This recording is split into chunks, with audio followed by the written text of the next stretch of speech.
Okay, we're now recording. Hi, everyone. Welcome to the Critical Theory and Social Justice Department at Occidental College, our webinar series called The Matrix. Today, our topic is COVID and the eviction and homelessness crisis with Professor Ananya Roy of UCLA, and I'll give her a proper introduction in one moment. I am joined today by one of our co-organizers and the chair of our department, Caroline Heldman. Hi there. And our other co-organizer is Professor Mary Christianakis, who is currently in another webinar.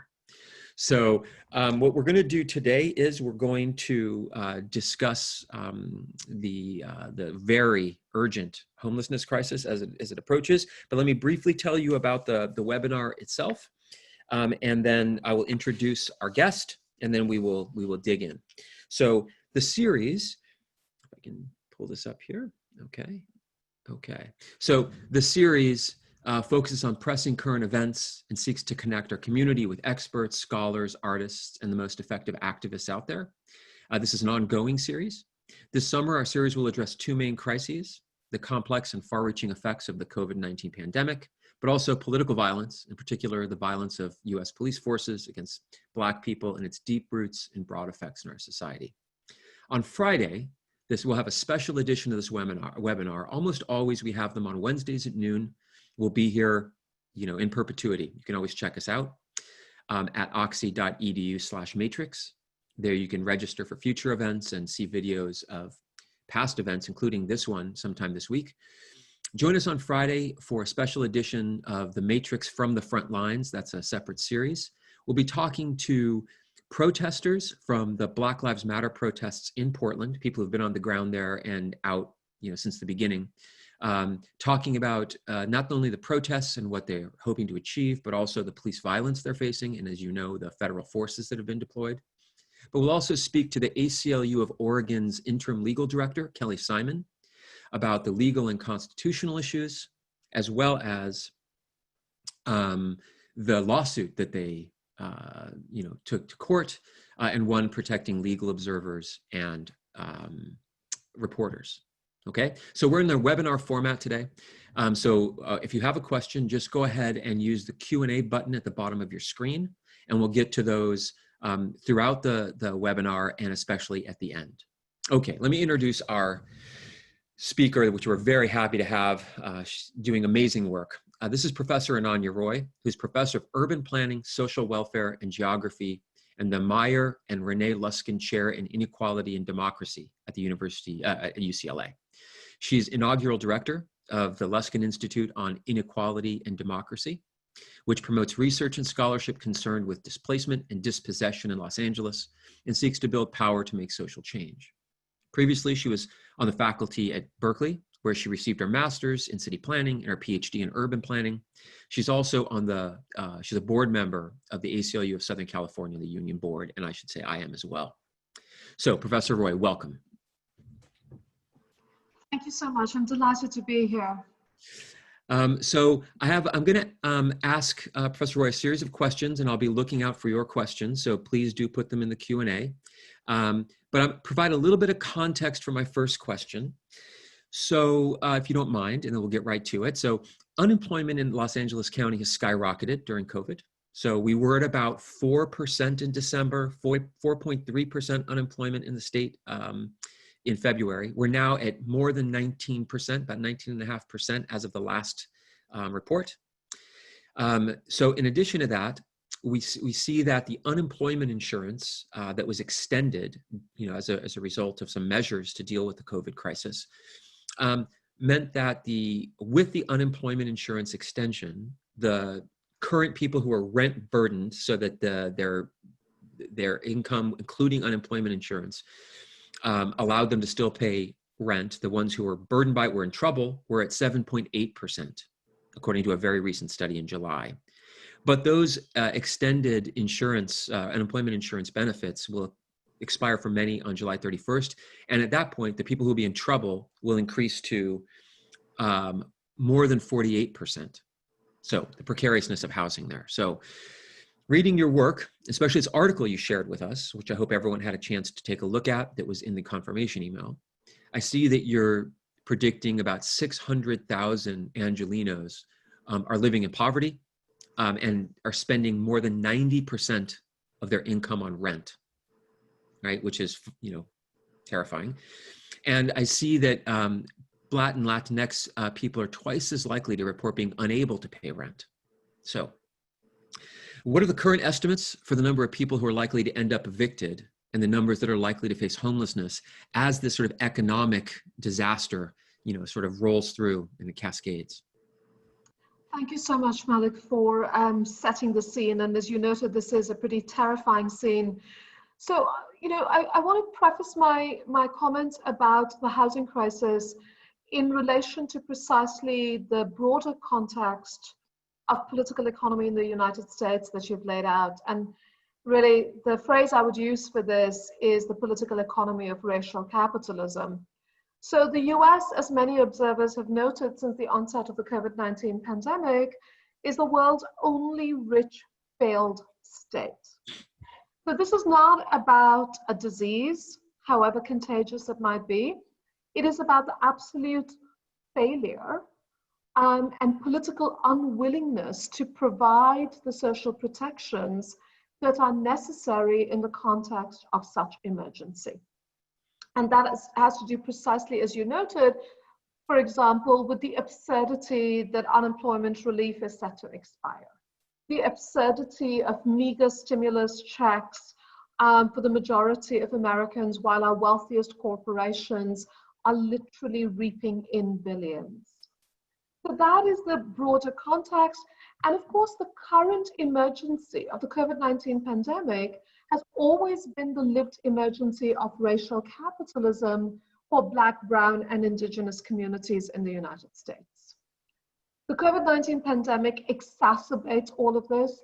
And what we've been looking at in the case of Los Angeles is precisely how the existing crisis connects to what has already been a quite terrifying housing crisis, especially for rent-burdened tenants and unhoused Angelenos.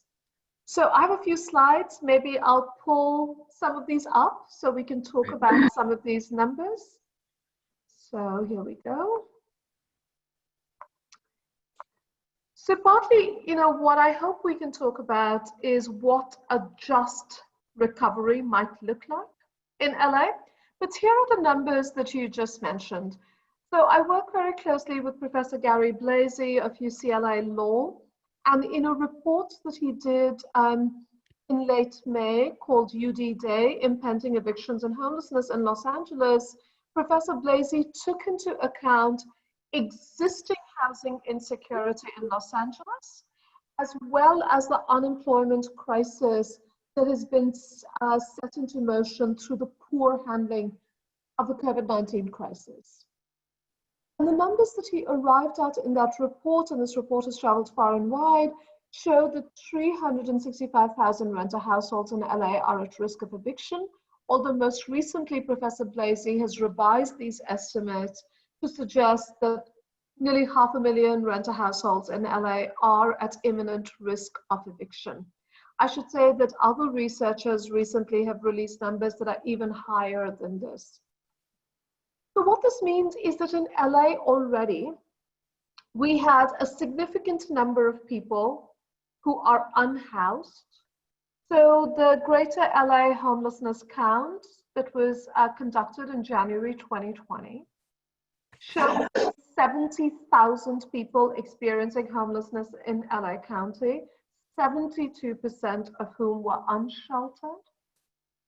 And this is in addition to the housing insecurity experienced by those who are supposedly housed.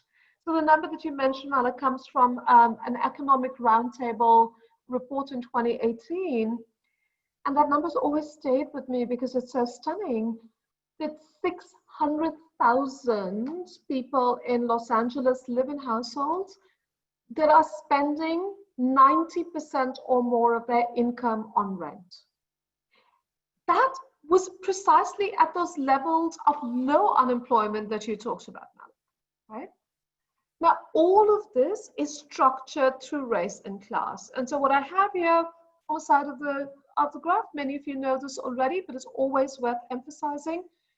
African Americans make up about 8% of LA County's population, but 33% and more of the homeless population.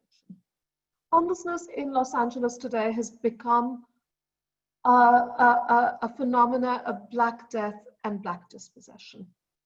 And so, in fact, this housing crisis is closely tied to all of the issues that are at stake in the national uprising for Black lives and racial justice.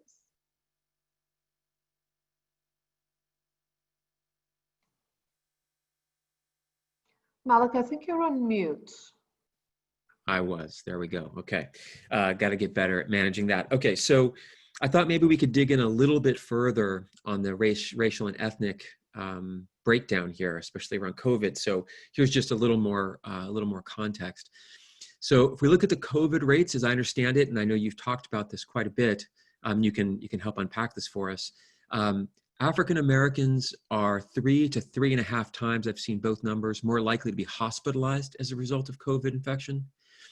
And while African Americans make up 6% of the population in California, they make up 8.5 of those who die of COVID, 8.5%.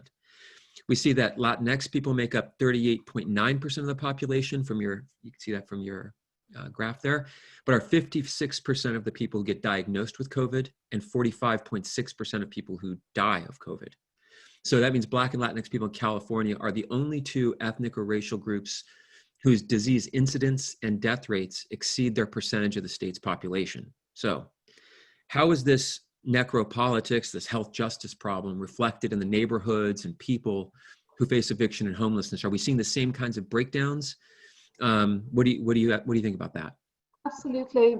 So as I noted earlier, that this is not just about a disease, it is about what a disease means in the context of racial capitalism in the US.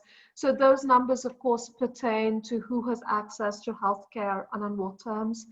It pertains to who is deployed as essential and yet disposable workers. And in California, of course, the most visible face of this now is perhaps what is happening with farm workers in the Central Valley, who are quite literally making sure that there's food on our tables and yet are having to put their lives on the line for that work. And this plays out with housing as well.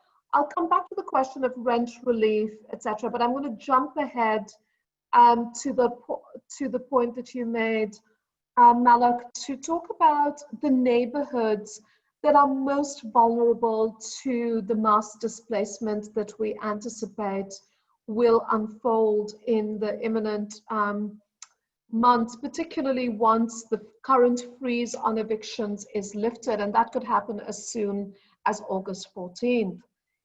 So already, this is a map produced by the city of Los Angeles last year. And this was an attempt to understand where evictions are likely to take place, where displacement is likely to take place, so that there can be a right to counsel program for tenants. And the neighborhoods in which such vulnerability is concentrated are the very neighborhoods that have been shaped through long histories of segregation and exclusion and redlining. These are the neighborhoods that were hard hit during the Great Recession, that experienced wealth loss. My colleague at UCLA, Professor Paul Ong, who directs the Center for Neighborhood Knowledge, has done quite a bit of spatial analysis since the onset of the COVID-19 pandemic. And this looks at LA County. So just to be clear, this was LA City, this is LA County. And Professor Ong's work develops a composite renter vulnerability index that takes into account many of the issues we've been talking about, including exclusion from relief funds. If you think about who got that stimulus check and who didn't. And again, these are Black and brown neighborhoods where we are going to see the worst aspects of displacement and wealth loss. So it's absolutely crucial, in fact, if we are to think about a just recovery, in our argument to think about what we're calling at-risk zip codes. And the displacement and wealth loss in these neighborhoods will happen through evictions, but they will also happen through what we can think about as a land grab, right? A land grab by corporate investors, by Wall Street hedge funds. So in the last round of crisis, the Great Recession, these were the neighborhoods that saw the acquisition of residential property by corporate investors. This time we anticipate this will happen around commercial property as well. We have a particular interest in tourist hotels and motels. During the Great Recession, Blackstone, for example, acquired the entire Motel 6 chain and acquired many other motel and hotel chains. We anticipate that this will happen again with a concentration of wealth in Wall Street capital and a wealth loss for the residents of these neighborhoods. Okay, so is this related to a concept? So one of my colleagues, Professor Kai Small, wanted to ask about the way in which the pandemic, like post-Katrina, could be a setup for asset stripping. Does that? Absolutely, and this is why I'm using the language of just recovery.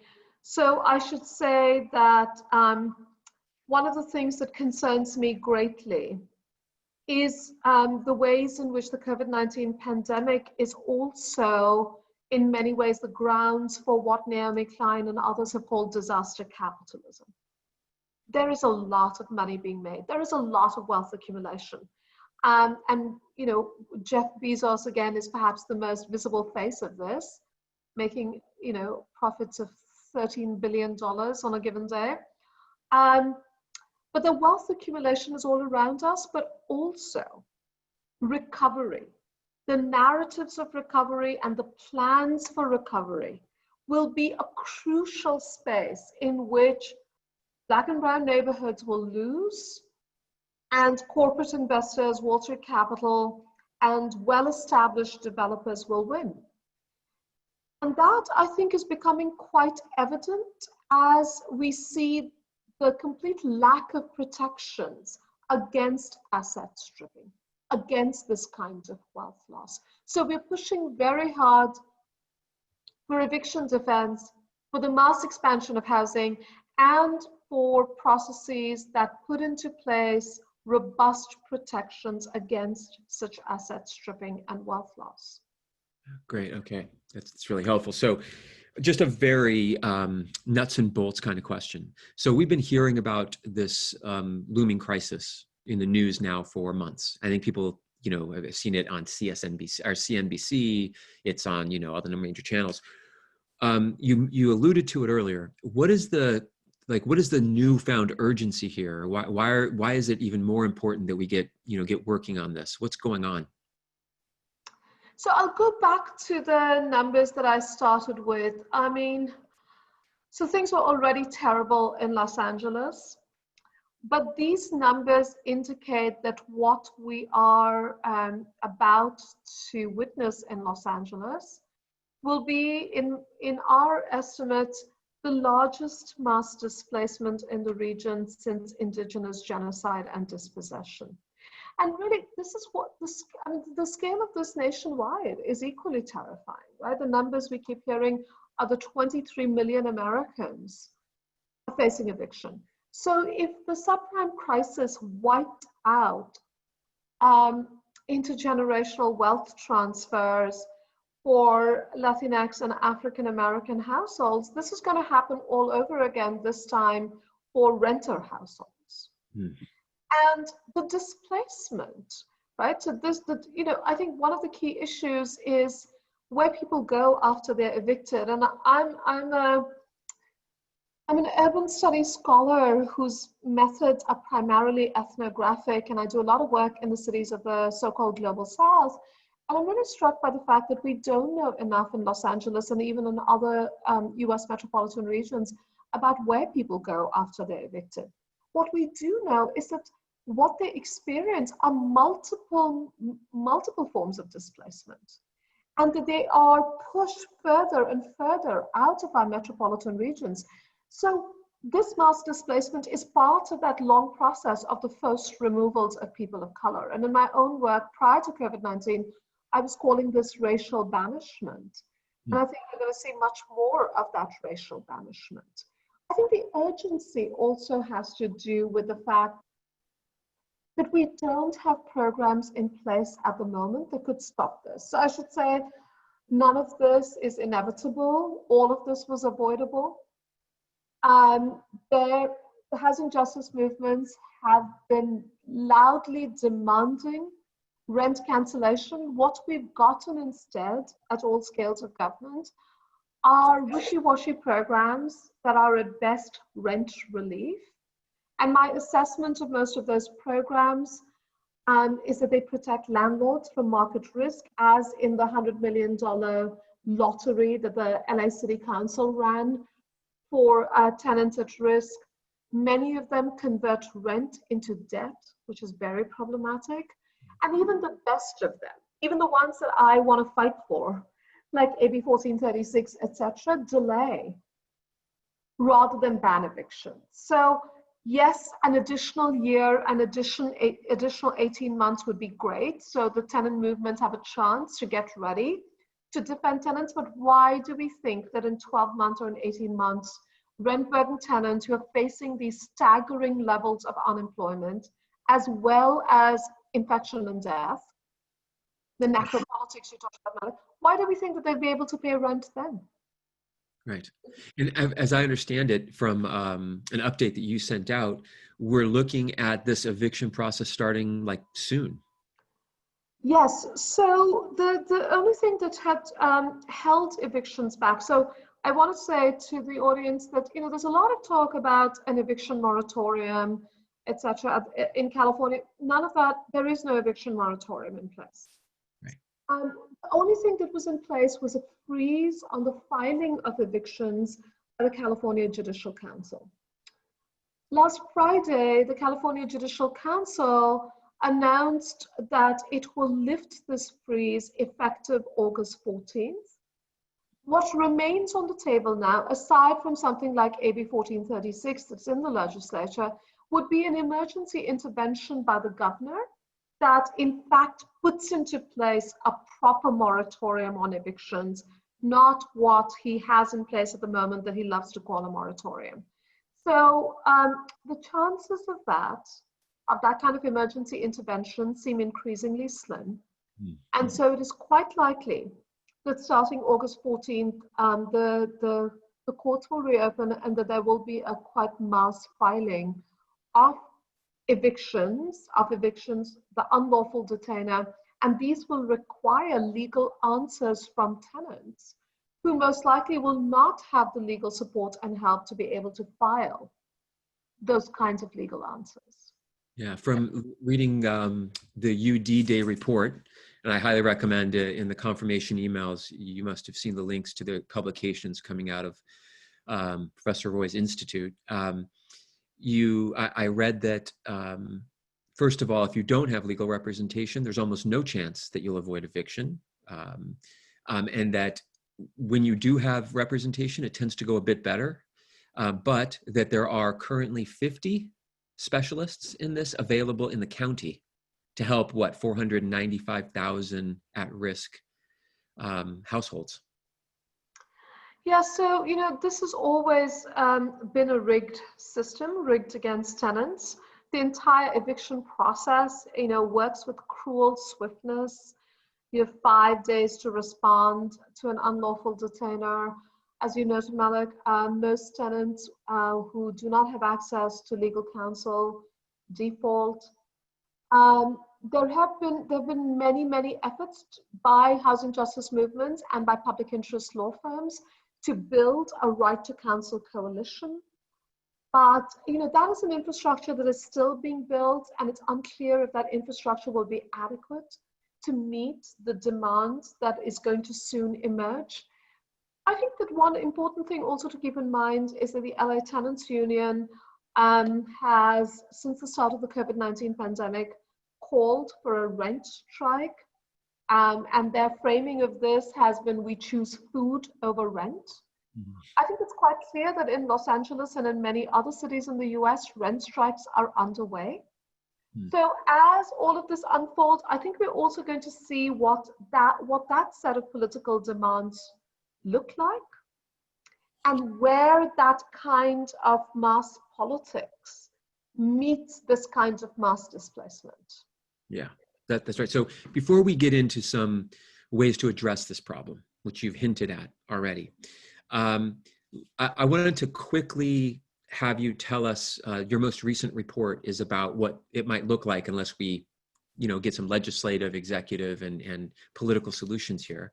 Can you tell us the name of that? I just don't even like to say it. It makes my chest tighten up. The name of your newest publication, and tell us a little about what you expect will happen unless we make some moves here. Yeah, so that report was co-authored by Professor Gary Blasey and by Hilary Malson, who is a PhD student in urban planning at UCLA and a brilliant scholar and historian in her own right. And that report is called For the Crisis Yet to Come. It focuses on temporary settlements, and it looks at the ways in which in a previous moment of crisis that is often compared to our present moment, which is the Great Depression, so much of Los Angeles was filled with what were called Hoovervilles, homeless encampments. And it also then predicts the vast increase in encampments and lays out reluctantly because none of us want to advocate for encampments, but reluctantly lays out what it would mean to have authorized encampments with services, meaning that they're not subject to the constant criminalization that homeless encampments have been subject to in Los Angeles. So something officially sanctioned refugee camps in Los Angeles. That is correct. I mean, Professor Blasey, when we first started talking about this, the arc of this work called it preparing for the camps. And again, preparing for the camps was a way of signaling that we are going to see an eviction process. And for those in this webinar who have not witnessed an eviction process, I want to be clear that as we're talking about police violence, the eviction process is one such site of police violence.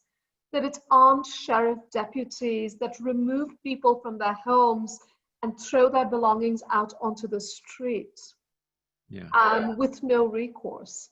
And we're going to witness house families become precisely homeless refugees in their own city. So before we move into that, so coming out of that, which I'm just going to act like doesn't terrify me and freak me out, we'll just move on and I'll speak in a normal voice.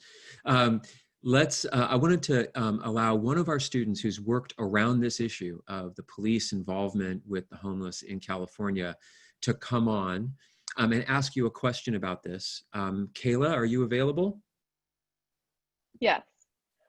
So I'm a senior CTSJ major, and as part of the social justice practicum, I did the ACLU project. And in our work with the ACLU, we did two projects where one, we registered people experiencing homeless to vote in Orange County, and the other project, we interviewed and took note of police brutality of people experiencing homelessness in Lancaster, California. And when we interviewed these people, we saw that majority have been harassed by the police, which includes threatening to bulldoze all of their belongings and ragtagging their vehicles, where they issue eviction warnings to their encampments to follow them and trace them. And eventually we went out into the desert where the police have driven them and forced them out to, where they face extreme conditions such as heat and snow and have to walk miles to just reach basic food and sources of water. So part of the students with me in this process, Mathila Chandra, Kaylee Lekvin, and Jack Robinson and I wrote an op-ed about this experience tied with the predicted eviction statistics in LA, with the support of Malik, titled "A Homelessness Tsunami is Coming, We Need to Act Now." So my specific questions are, how can we avoid this becoming a police and mass encampment problem? What are the best ways to plan for this for the very next term, and what steps should we take? Thank you so much, Kayla. That sounds like an amazing project. And it's such important work. And I have so much to say about Lancaster and the Antelope Valley, but I'll try to keep my response brief.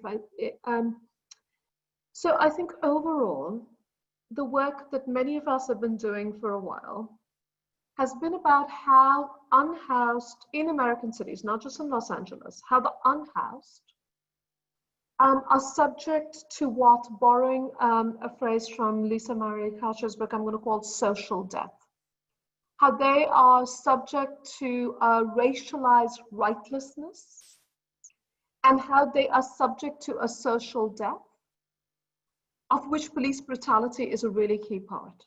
So what I mean by this is that in city after city, including in Los Angeles, our elected officials, lobbied by propertied interests, have passed municipal ordinances that give the police tremendous leeway to criminalize homelessness. Okay?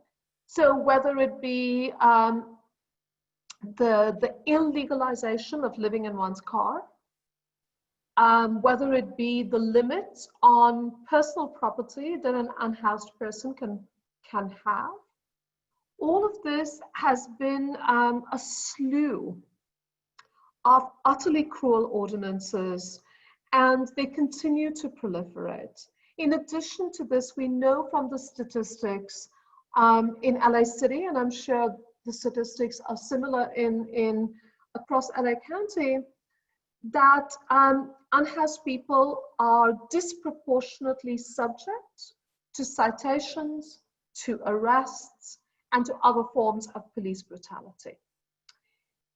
I think also important to keep in mind is that the most common policy response to homeless encampments has been what are called sanitation sweeps that completely destroy the belongings of the unhoused. And in fact, just today, LA City Council was debating whether or not to resume sweeps in Los Angeles. I think the point that you made, Kayla, about where the unhoused then go when they're pushed out of Lancaster is a key part of that story of racial banishment that we've also been trying to tell. You know, when I've talked with activists in Lancaster and Palmdale and asked them, so where do people go? They will say the desert, and I'm like, do you mean that metaphorically or do you mean that in real terms? And it's both, right? It's an expulsion.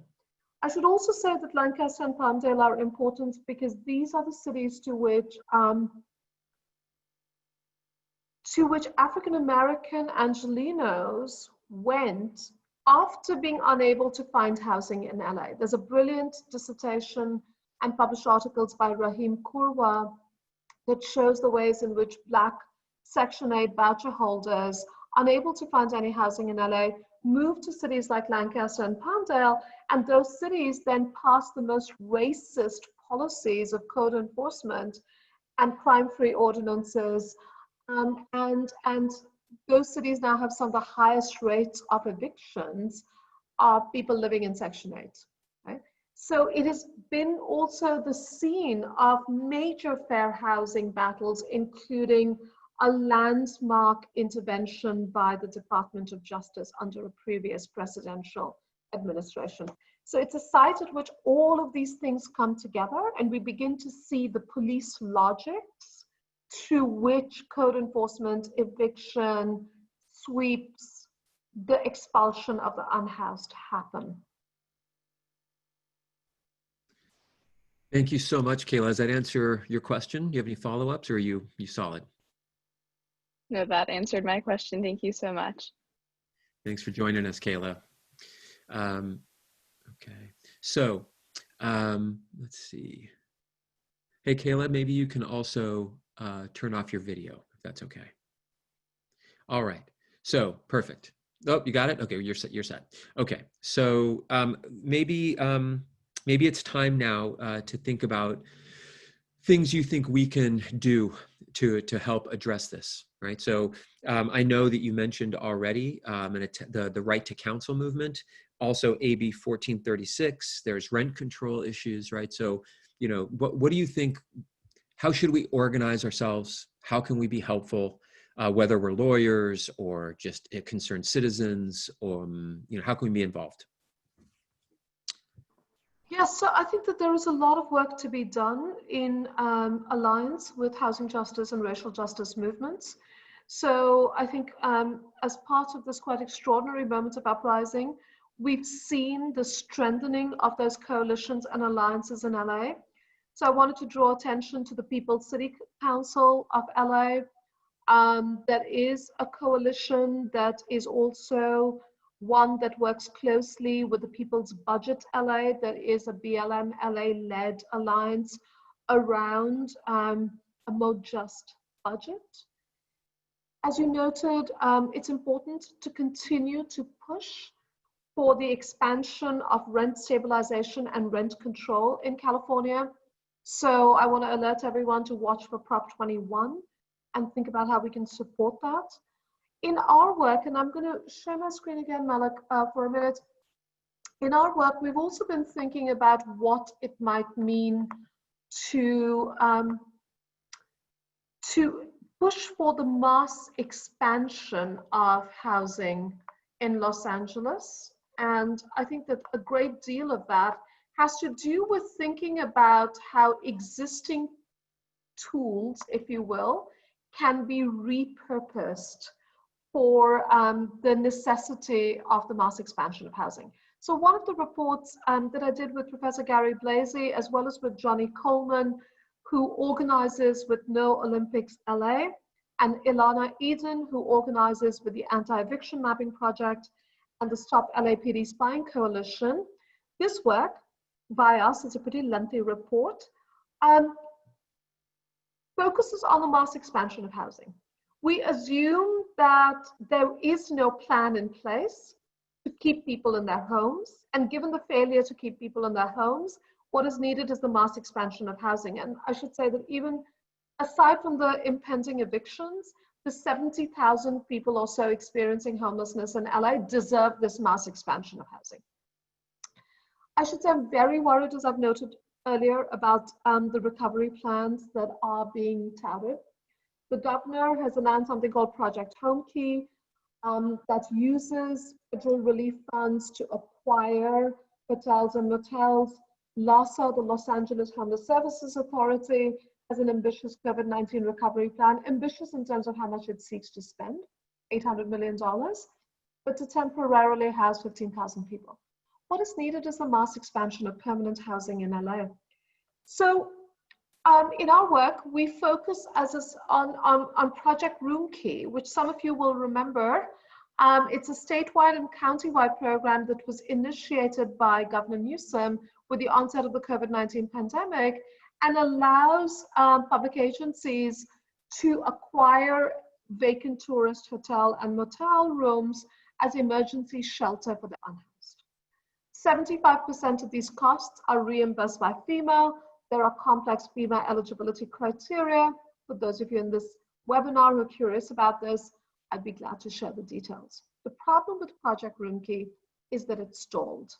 So on social media, the very snarky comment about it is that LA County flattened the wrong curve. We didn't flatten the coronavirus curve, we flattened this curve. We were supposed to house 15,000 people using Project Room Key in LA County, and that's 15,000 out of the 70,000 who are currently houseless. But we only close to 4,000 rooms are operational. And the stalling of Project Room Key has been very instructive for us, because it showed two things happened. One, the county relied on negotiated occupancy agreements with hotels. And this was a slow process where most hotels did not want to make their rooms available, but also it sought to provide an elaborate infrastructure of services, which we argue are not needed for all segments of the homeless population. So our focus in the hotels has been on public acquisition of hotels and motels, particularly of what we call publicly subsidized hotels. The city of Los Angeles has given out millions, actually over $1 billion in public subsidies to luxury hotels. Quite simply, the public has a stake in those hotels. Those hotels, like many other hotels and motels in LA, will lie vacant for several years to come. Our estimates are that about 70,000 hotel rooms will lie vacant in LA for a while.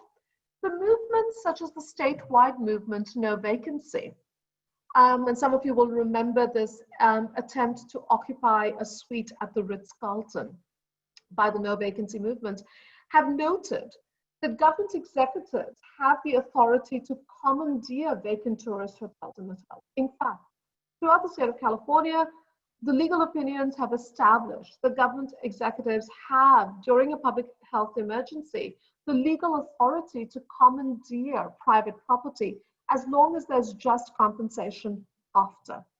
That commandeering has not been used. In our report, we talk about how it is necessary then to think about public acquisition, the use of eminent domain, for example, for the purpose of housing. Eminent domain has been used to build luxury hotels. It's been used to build our convention centers and our stadiums. This time to use this kind of eminent domain for the purposes of housing. And it's necessary, it's going to be necessary to do so particularly in these at-risk zip codes. I should say that this flipping the script of eminent domain is already happening in LA. It's what the tenants union fighting in Hillside Villas in Chinatown has been pushing for the city to use eminent domain to extend an affordable housing covenant that has expired. It's what the movement Reclaiming Homes has been doing in El Sereno, where there are vacant houses owned by Caltrans that were acquired through eminent domain with people displaced from them for a freeway project that never materialized. And Caltrans is just sitting on these vacant houses. And so the movements have been saying, well, these homes should now house those who are unhoused. And we should be using eminent domain, not for the purposes of displacing people, but in fact for housing them. This is just one idea in the necessary mass expansion of housing, but it's time, I think, very much to make all of these ideas possible.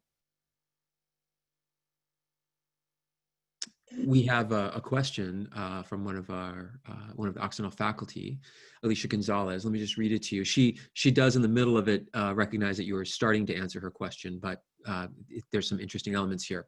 What are your thoughts, she asks, on the recent RAND study on converting existing commercial buildings to affordable and transitional housing? And then she's answering it now, but policy proposals to allow ADUs and JADUs in single family residential zones can increase housing stock, especially affordable housing, but how to ensure they will not be used as short-term rentals for Airbnbs that thwart the effort? Yes, those are very good points.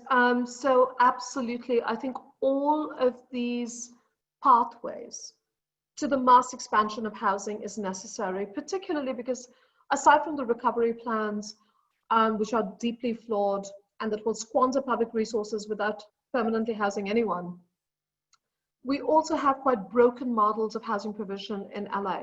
So look, the voters were willing to fund housing through Prop HHH, and yet the progress on Prop HHH has been excruciating slow, and the unit costs are what, at now over $500,000 a unit. We are not going to be able to do that mass expansion of housing without something else, whether it is through the use of existing vacant public land, whether it is through the conversion of commercial properties, whether it is precisely through increasing density. But the point that is being made here is very important. None of this matters if there isn't community control and tenant rights in this kind of housing, right? So that this type of housing can be easily appropriated and can become another scene of displacement if there isn't the regulation that keeps Airbnb out of this, that ensures that tenants are not being subject to policing and to various eligibility conditions. So we in the report very strongly advocate for models of community control and tenant power, and in particular thinking about tenant rights and what the broader framework of tenancy might look like.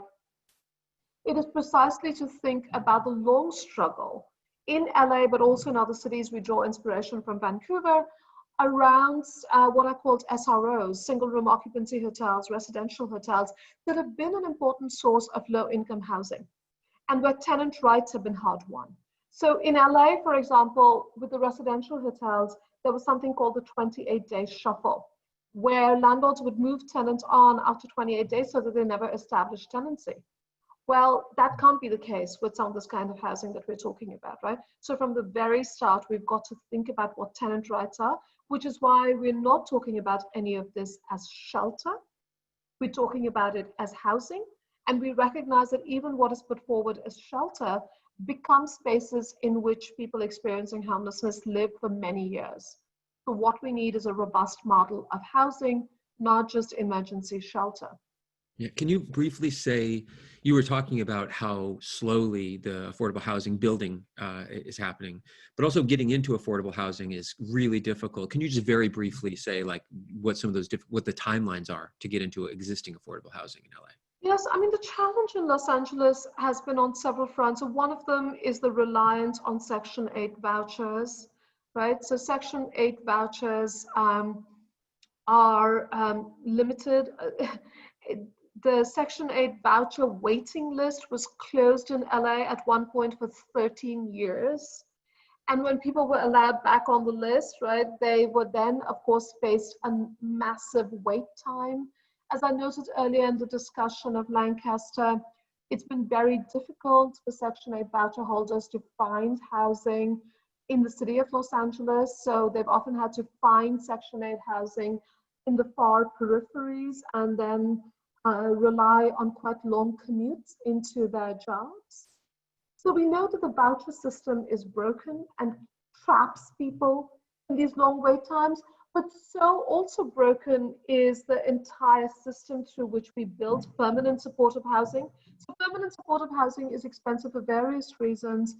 In addition to how expensive it is to build the housing, it's also expensive to provide all the services associated with PSH. But more importantly, the progress has been slow. And I should say finally that that LA has pretty weak mandates for the building of affordable housing. There could be much stronger requirements for the building of affordable housing that is associated with every urban development project, and that has simply not happened in Los Angeles. So we've got about 10 minutes or so before we need to let everyone go, and including you, to the rest of your things today. So maybe we can just set out here 3 or 4 things that people can attend to, like legislative issues, advocacy groups, or nonprofits that are doing good work. And then we can send out this information with links and numbers and contact info after the webinar. Yes, absolutely. So I think we should each think about where our passions and capacities lie. So I am not an organizer. I'm a scholar. I'm a teacher. So my contribution at this moment has been to do research and analysis and public-facing writing. And that is what I know how to do. So I assume that there are many of us who are part of this webinar who have academic lives. And if like me, you think of yourself primarily as a scholar and teacher, there is so much that can be done. But I think how we do this research and analysis really matters. So the Institute from the very beginning, we have journeyed with and learned from housing justice and racial justice movements, and thought about what the relationships of accountability look like. We also created models of research and writing that bring together university-based scholars and movement-based scholars, which is what we did with the Hotels report. So I think that I would strongly encourage those of us in universities to continue this kind of research work. I talk about this as research justice, rather than what I think at this moment has also become quite extractive forms of research, where academics are extracting knowledge from communities or movements. So that's one. The second is the LA Tenants Union is a federated structure. There are chapters in different neighborhoods, But those of you who are interested in tenant organizing and the sorts of collective action possible through something like the tenants union, it would be good to figure out your local chapter to join, to support. The third, for those of you interested in, as we put it in a recent webinar, yelling at politicians, there's a lot of that needed in LA City and LA County, but also at the state level and federal level. So I think one should pick the campaigns and issues that one is most interested in. So it might be around no LA City Council, you cannot return to the sweeps of encampments. It could be around defunding the police. That has a huge impact on racial justice issues. And I'm going to show one last slide, if I may. So this comes out of the work of the LA, of the People's City Council, but the graphics were created by the Anti-Eviction Mapping Project. And it shows what we all know, right? That there's been a phenomenal increase in LAPD's budget, including most recently through community policing, this new bureau that was just established. And you know, this is an argument that we know well, that if we divest from policing, we can invest in public goods such as healthcare, housing, education, right? So if this is what you are most passionate about, really making this argument about abolition and making the case for defunding the police, then the People's Budget LA and the People's City Council work is a good forum for doing this. There are, as Malik has already noted, there is work in the California legislature to be done on AB 1436, SB 1410. There is so much work to be done at the federal level around what just recovery might mean. For those of you who feel that you know the real estate industry and the financial industry, there is a lot of work to do to prevent that sort of asset stripping and wealth loss. And in fact, we need much more research on how this will hit various neighborhoods in LA and what those protections will be. Because while we can draw lessons from the Great Recession, the processes of racialized restructuring will not be identical. For those of you who are artists and storytellers and musicians, I think that there is a lot of political education and storytelling work that needs to be done and needs to be done in different languages. I think that this is going to become very important with Prop 21, Prop 10, which was the previous proposition on the ballot, got a lot of energy from tenant organizing. It was meant to facilitate the expansion of rent control. It was defeated because the Blackstone Group spent $120 million defeating it. And the propaganda that went out to homeowners and renters was offensive, and yet it stood, right? Because tenant organizations don't have the resources to do that counter storytelling. So I think these are all possibilities ahead of us. That's great. So we've got a few minutes, and please, if you want to ask questions, put them in the Q&A and we will get to them. But while we're waiting for people to get their heads around all this, you made a really intriguing point at the end of the article for the appeal that you sent out about property rights. And one of my colleagues, again, Professor Small, asked this question. So let me put it in this broad way and let you think about it and respond how you'd like. So you had mentioned that thinking about this in terms of property rights is, important to do. That this problem of asset stripping on the one hand, the other hand, eminent domain, for instance, and using public and subsidies. So here's how my colleague put it. So what are the social narratives about property rights, government subsidies, and free markets that sustain these kinds of housing inequalities? And how do you think about those issues? Yeah, so, in many ways, what is at stake here is how we think about what private property is and whose property interests are protected. So the property rights of landlords have come to be not only sacrosanct, but in a very strange way, landlords have become a class of investors whose investments are being totally protected from market risk. Because you can argue that, yes, and I'm talking here primarily about corporate landlords because there's so much talk about mom and pop landlords, and for the most part, landlordism is a corporatized structure, not just in the term of Wall Street firms, but LLCs and what are known as company landlords. So it's unclear to me why that, it's not unclear to me, it's upsetting to me, it's clear to me why, but it's upsetting to me that there is so much effort to protect this kind of investment from what should otherwise just be the costs of doing business. It's an investment in real estate and it is subject to market risk. Tenants are never afforded similar protection. They are not seen as having property rights. They are seen as carrying a debt that we call rent. So in some ways, I think that this moment raises the question of what do we mean by rent and where does rent come from and what do we think of tenancy? And of course, you know, as a scholar of racial capitalism, I'm very interested in what does this mean in the long histories of settler colonialism and slavery. And if we think about where property comes from and whose claims to property have been legitimized through legal techniques of dispossession, then we have a very different understanding of tenancy and rent. Now, that is not what we lay out in that report. In hotels, what we try to do is make a similar argument by saying, hey, Angelinos, $1 billion of your money was spent on these luxury hotels that are now lying vacant, while you are going to be evicted because you can't pay rent. Do you not think that you have a public stake in those hotels?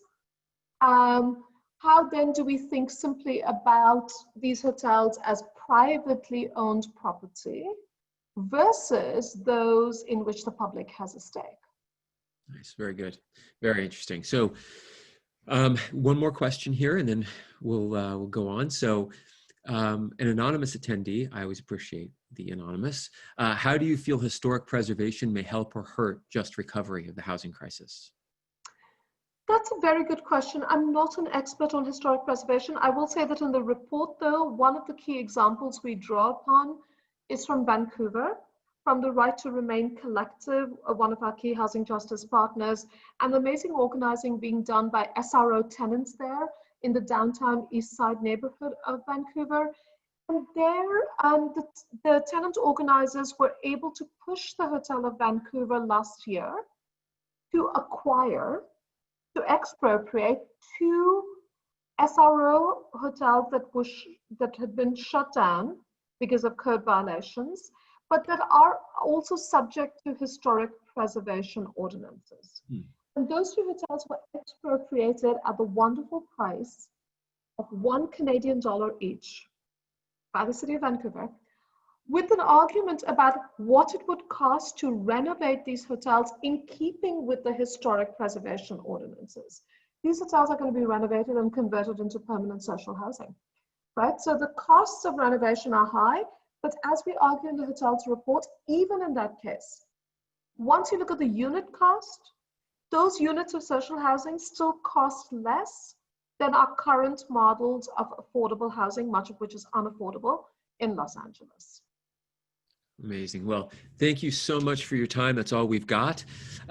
Really appreciate you coming on and answering these questions. Thank you everyone for attending.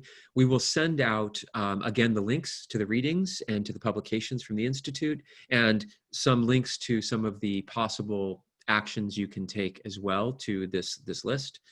Professor Roy, thank you very much. Thank you. Okay, everyone, have a great one. We'll see you hopefully on Friday. Bye-bye.